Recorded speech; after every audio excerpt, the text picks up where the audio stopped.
Assalamualaikum warahmatullahi wabarakatuh. Balik lagi bersama saya Resa Renjani dalam acara malam ini podcast di Payung University. Siap salah menolak kalah. Nah, pada malam hari ini saya kedatangan tamu nih dari Ketua Sketsa Lampung. Ayo Bang, boleh nih kenalan dulu. Halo, nama saya Rulian Saputra. Kalau di seni rupa biasa dipanggil Ruli Yinpo.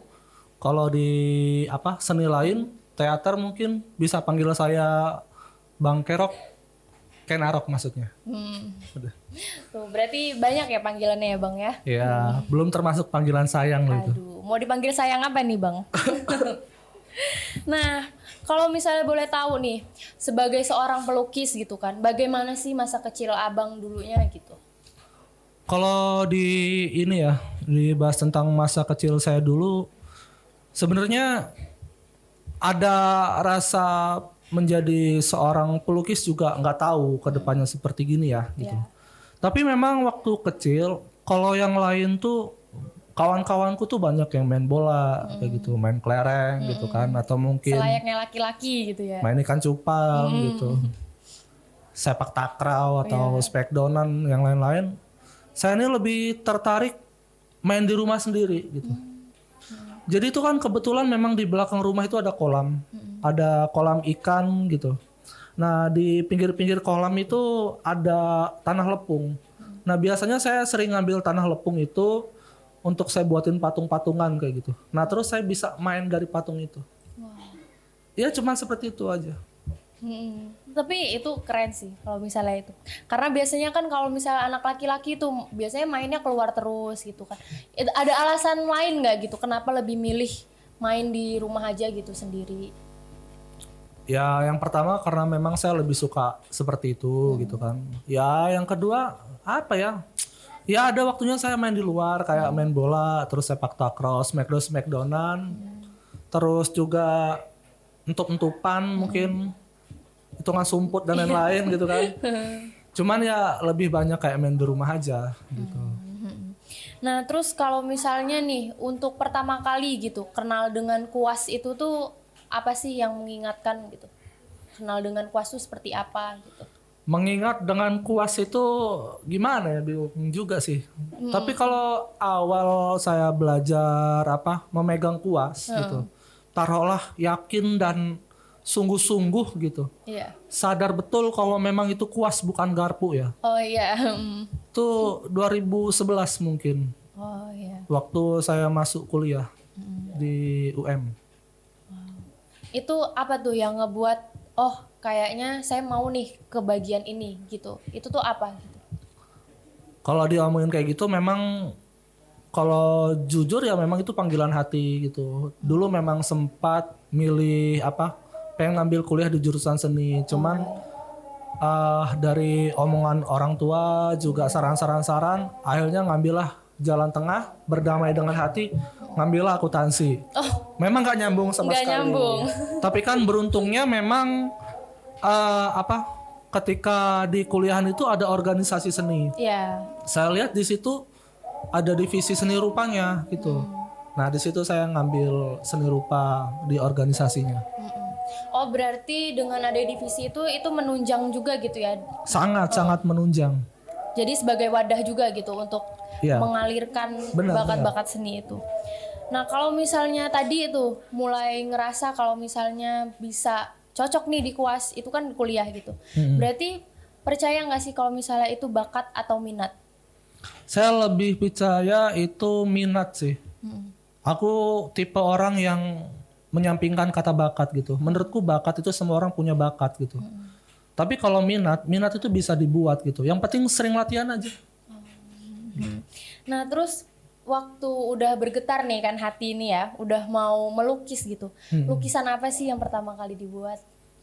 Kalau lukisan untuk pertama kali dibuat itu karena memang saya lagi dusun sama cat ya. Anggap aja dulu ngelihat cat tembok itu udah merinding nih saya. Gitu. Rasanya kayak, ini bisa nih buat untuk alat lukis gitu kan.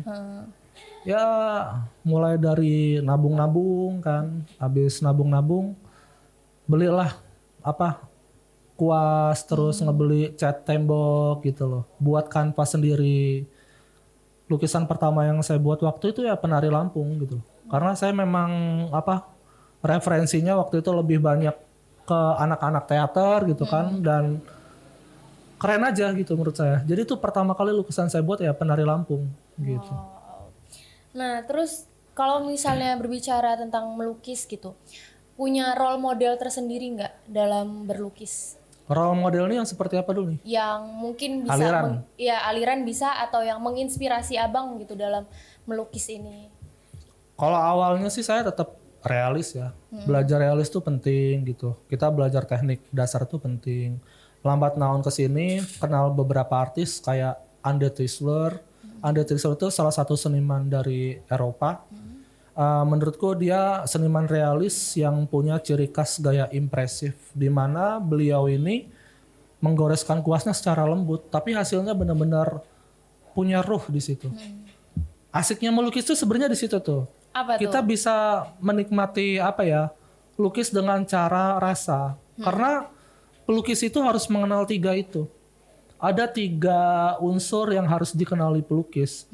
Yang pertama itu ada esensi. Esensi itu sendiri dasarnya dari etika, estetika, dan 3 ini, esensi, etika, dan estetika, kalau digabungin jadinya spiritual. Sangat dalam sebenarnya kalau ngebahas itu. Iya, dalam banget. Nah, itu kalau misalnya boleh nih diceritain lagi, itu lebih dalam itu boleh nggak? Lebih jauh lagi kita ngomongin tentang aliran-aliran itu Bisa nih? banget. Nah, karena kan dulu nih pernah belajar gitu kan ya, kayak tahu gitu realis segala macam. Tapi sebenarnya kalau untuk menuangkan, kita udah punya ide nih, kita mau melukis realis. Tapi untuk menuangkan ketika kita mau megang kuasnya itu gimana? Ada 2 tipe orang sih. Jadi kayak dia menerka-nerka dulu, memiliki gambar. Oh, gambar ini jadinya kayak gini nih. Terus dibuat sketch gitu kan. Terus jadi lukisan. Tapi kalau aku sih lebih cenderung yang nggak mau menerka itu. Sebenarnya bisa. Sebenarnya sangat-sangat bisa, kita bisa menerka secara kayak gitu. Karena memang kelebihan anak rupa ya. Wabila khusus seni lukis gitu kan. Dia bisa punya 3D di kepalanya. Jadi bentuk seperti apa aja bisa diterjemah gitu. Taruhlah kamu di sini pakai baju pengantin gitu kan. Ya. Bisa, sangat bisa gitu. Kelihatan warnanya seperti apa gitu. Ini bukannya pick loh, teman. Iya. Kurang lebih kayak gitulah ya. Berarti itu kayak berimajinasi ya, Bang? Nah, tapi kalau aku nih lebih suka yang semoga itu tuh jadi saya nggak pernah mau nebak hasilnya seperti apa gitu. Iya. Nah, kejutan-kejutan kayak gitu yang ngebuat aku lebih semangat untuk berkarya gitu. Oh, jadi kalau tadi kayak yang ada gambaran gitu, nanti jadinya kayak gitu. Terus abang malah yang kayak, oh nanti nggak ini. Berarti kayak ngalir aja Iya, gitu ngalir ketika aja. ngelukis. Wow, itu keren banget sih. Nah, terus kalau misalnya nih, abang dari sketsa Lampung kan itu ya. Iya. Boleh diceritain nggak sejarah sketsa Lampung itu gimana? Seperti apa? Sejarah sketsa Lampung. Kalau awal mula sketsa Lampung itu setahu saya dari 2011 sampai 2013, mungkin 2014 juga. Kurang lebih aku nggak tahu lah, karena aku baru masuk sketsa Lampung itu kan 2015. Tapi menurut mitos yang beredar gitu kan, cerita-cerita fiksi yang ada di mana-mana oleh kawan-kawan sketsa Lampung, legenda sketsa Lampung ini Legenda. dimulai dulu zaman namanya itu Komunitas Ireng Putih. Itu didiriin sama kawan-kawan sketsa lama yang namanya Angga Wahyu Saputra, yang biasa dipanggil sekarang Lopop, nama bekengnya gitu. Terus orang kedua itu Rian Artariadi. Mereka berdua sering gambar, terus lama kelamaan buat nih nama. Gimana kalau kita ngebuat nama komunitas sketsa metro gitu. Terus kayaknya kekecilan namanya. Gimana kalau kita buat nama sketsa Lampung? Akhirnya disitulah 2015 itu muncul nama komunitas sketsa Lampung. Nah, kalau misalnya itu kan tadi kalau misalnya Metro itu terlalu kecil. Terus kalau misalnya Lampung berarti banyak dong keanggotaannya. Iya, benar. Berarti itu boleh nggak diceritain lagi itu? Keanggotaannya gimana aja, siapa aja gitu. Awal mula ngebuat komunitas sketsa Lampung itu kan kita ngebuka media tuh dari Facebook ya gitu. Dan anggotanya itu lebih dari 300 orang. 300 orang itu memang seluruh Lampung. Nah itu yang istilahnya menguatkan iman para sepuh-sepuh dulu di sketsa Lampung, supaya namanya memang komunitas sketsa Lampung gitu. Walaupun memang sekarang fokusnya lebih di metro gitu, tapi tetap banyak kawan-kawan kita yang udah nyebar kemana-mana. Untuk berkembang lagi gitu ya. Iya, berkembang. Nah, saya tertariknya tadi itu, kalau misalnya orang-orang seni, apakah setiap orang-orang seni itu punya panggilan-panggilan khusus gitu? Panggilan itu kan sebenarnya kan sebutan sayang aja sih. Gitu. Sebutan sayang. Nah, itu kalau misalnya menyebutkan sebutan sayang gitu, itu inspirasinya dari mana tuh dapetnya? Ya secara psikologis ketika kita ada panggilan akrab, kita merasa lebih akrab kan. Nah, gitu. Banyak kawan kita yang panggil Berarti seperti itu kayak spontan aja ya panggilan-panggilan Iya. gitu. Tetap Kayak ada ini sih. Kalau di organisasi kan nama itu memang dibuat ada panggilannya nih gitu. Kalau di luar memang nama itu secara spontan aja gitu. Ya. Nah, terus kalau misalnya nih perjalanan sketsa Lampung sampai saat ini, kalau tadi kan kurang lebih dari 2015 ya. 2015. Nah, itu perjalanan sampai sekarang ini tuh gimana, Bang? Alhamdulillah lancar. Kalau perjalanan mah alhamdulillah lancar gitu. Hiruk pikuknya memang kalau boleh sedikit cerita sih, kita memang awal itu ngebuat komunitas sketsa Lampung itu yang ditekanin memang komunitas sketsa Lampung dibuat untuk media silaturahmi. Jadi setiap minggu kita ngadain gambar bareng, itu ya dari datang ke tempat kawan satu ke tempat kawan satu lain. Terus kalau memang kita lagi jenuh, kita mampirlah ke kafe-kafe gitu. Terus kita istilahnya collab dengan kafe-kafe lain yang ada di kota metro ini gitu, untuk istilahnya nambah-nambah link, terus juga nambah kawan gitu. Nambah-nambah kawan atau link itu boleh bisa kita masukin ke sketsa Lampung ya. Jadi Iya. misalnya ada yang tertarik nih kan sama pelukis-pelukis gitu, terus Benar. boleh daftar gitu. Benar banget gitu loh. Nah, terus nih menurut Abang sendiri nih, pemahaman Abang tentang seni itu gimana sih, Bang? Seni itu rasa.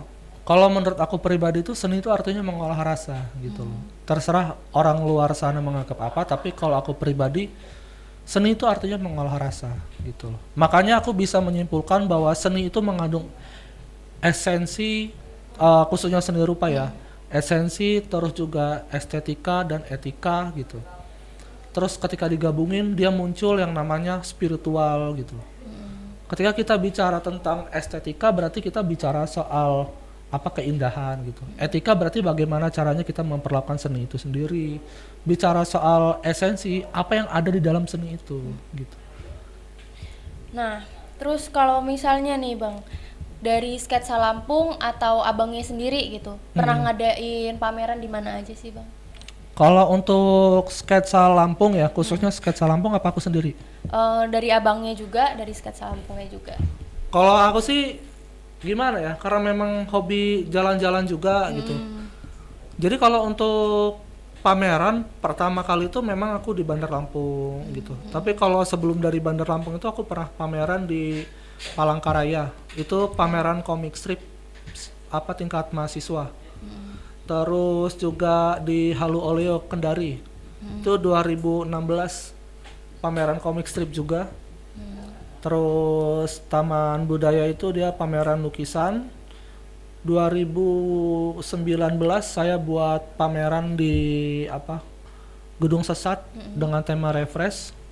Terus yang paling terakhir ini saya buat pameran di Payungi, Tobong Space Art gitu. Gabungan semuanya selampung. Oh, berarti kalau yang paling jauh ada pameran itu di mana? Pernah ngikutinnya?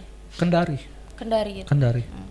Terus lukisan yang terjual paling mahal itu lukisan yang gimana tuh, Bang? Gimana ya?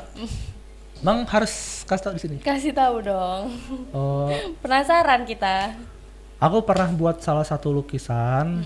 Lukisan itu memang dia masterpiece-ku, di mana 2016 itu saya benar-benar terpacu untuk ngalahin rasa sedih saya kenapa saya nggak disiplin belajar gitu. Taruhlah setiap pelukis itu harus bertanggung jawab dengan hasil lukisannya gitu kan. Dengan begitu memang saya harus bertanggung jawab apa yang ada di dalam lukisan itu. Nah, setiap lukisan itu kan pasti ada referensi. Jadi saya referensi, taruhlah waktu itu lukisannya burung merak, sepasang burung merak. Tapi saya cari tahu story of burung merak itu seperti apa gitu.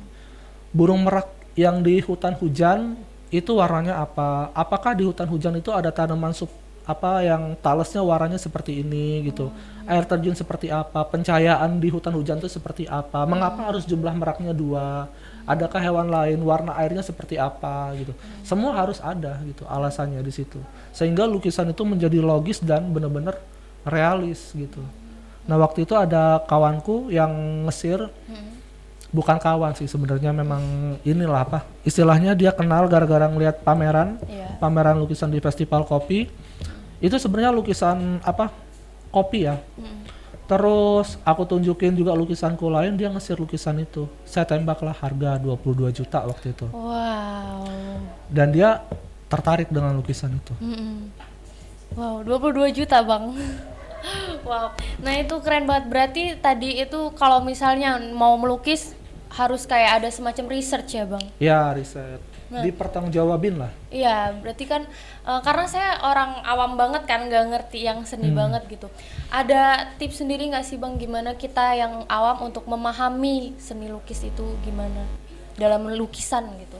Yang pertama ya nawaitunya dulu diperbaiki gitu.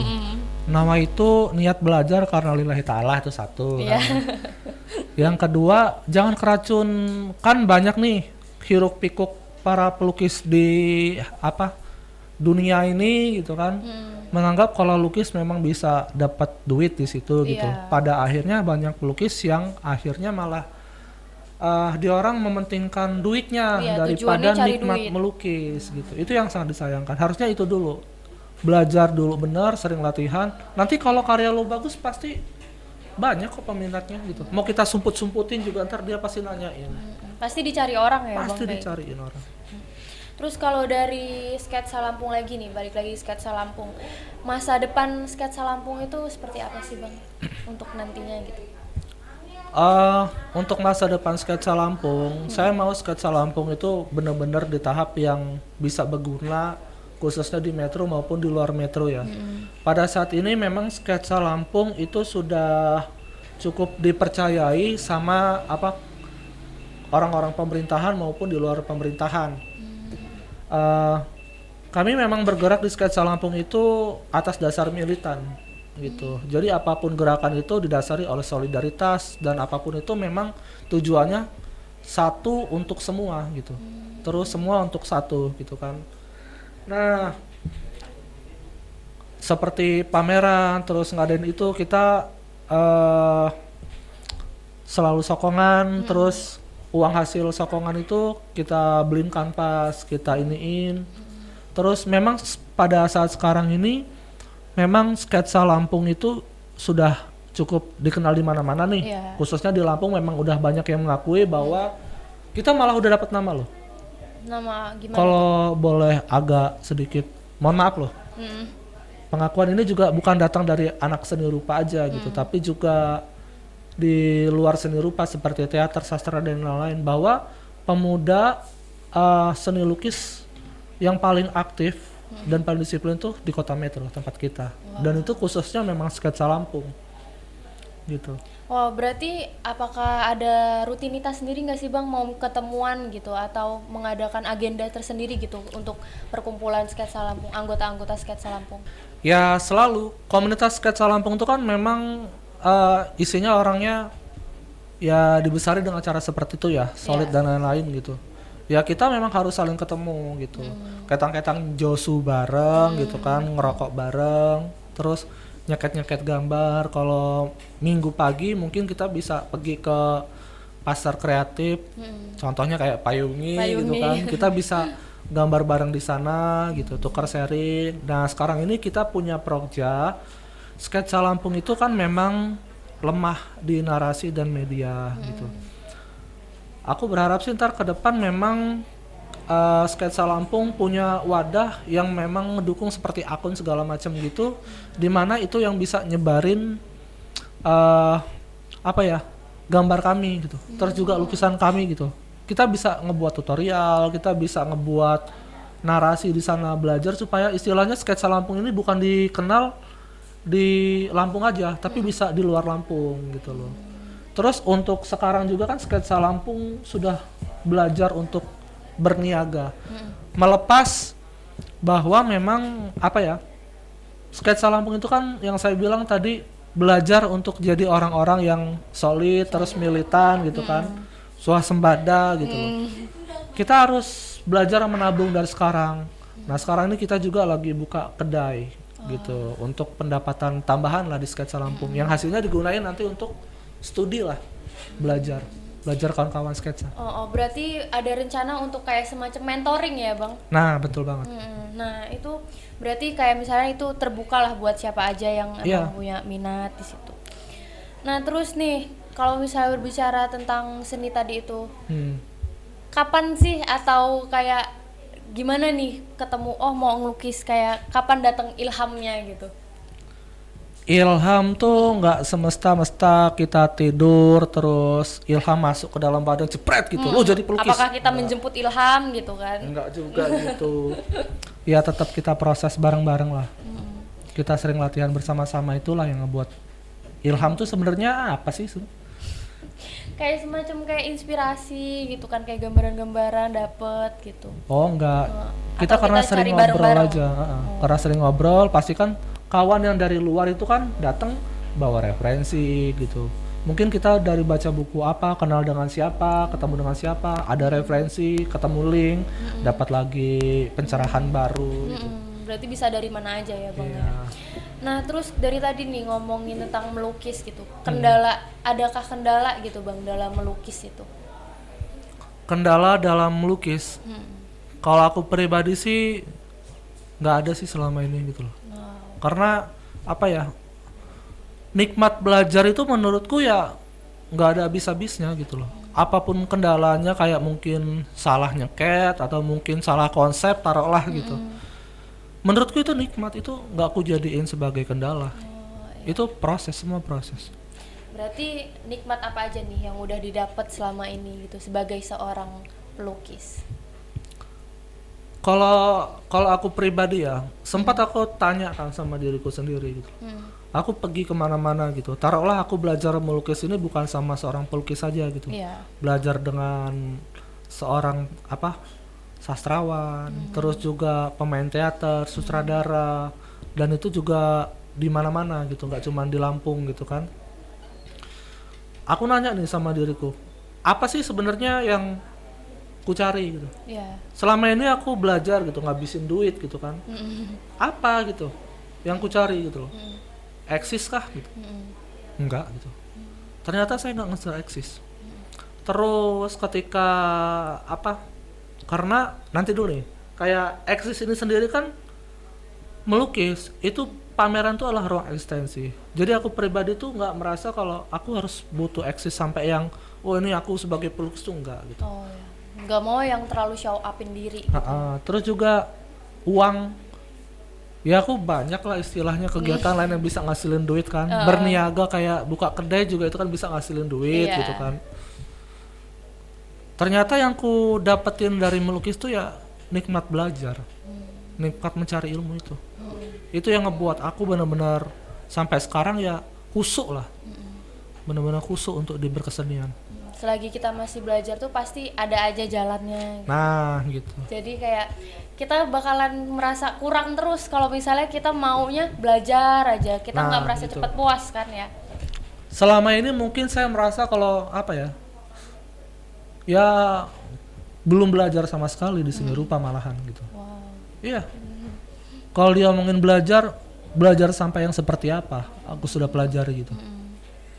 Bahkan aku canggung untuk belajar seni rupa untuk sekarang loh. Kenapa ngerasa canggung bang?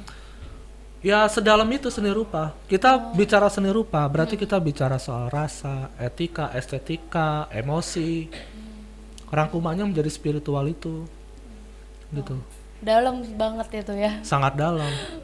Jujur ya, dengan melukis, dengan menjadi seorang perupa, ya aku bisa lebih kenal dengan alam, lebih bisa menghargai alam, lebih bisa menghargai yang di atas malahan. Wow. Gitu. Itu dalam banget itu. Nah, terus mimpi abang sendiri untuk menjadi pelukis ke depannya bagaimana?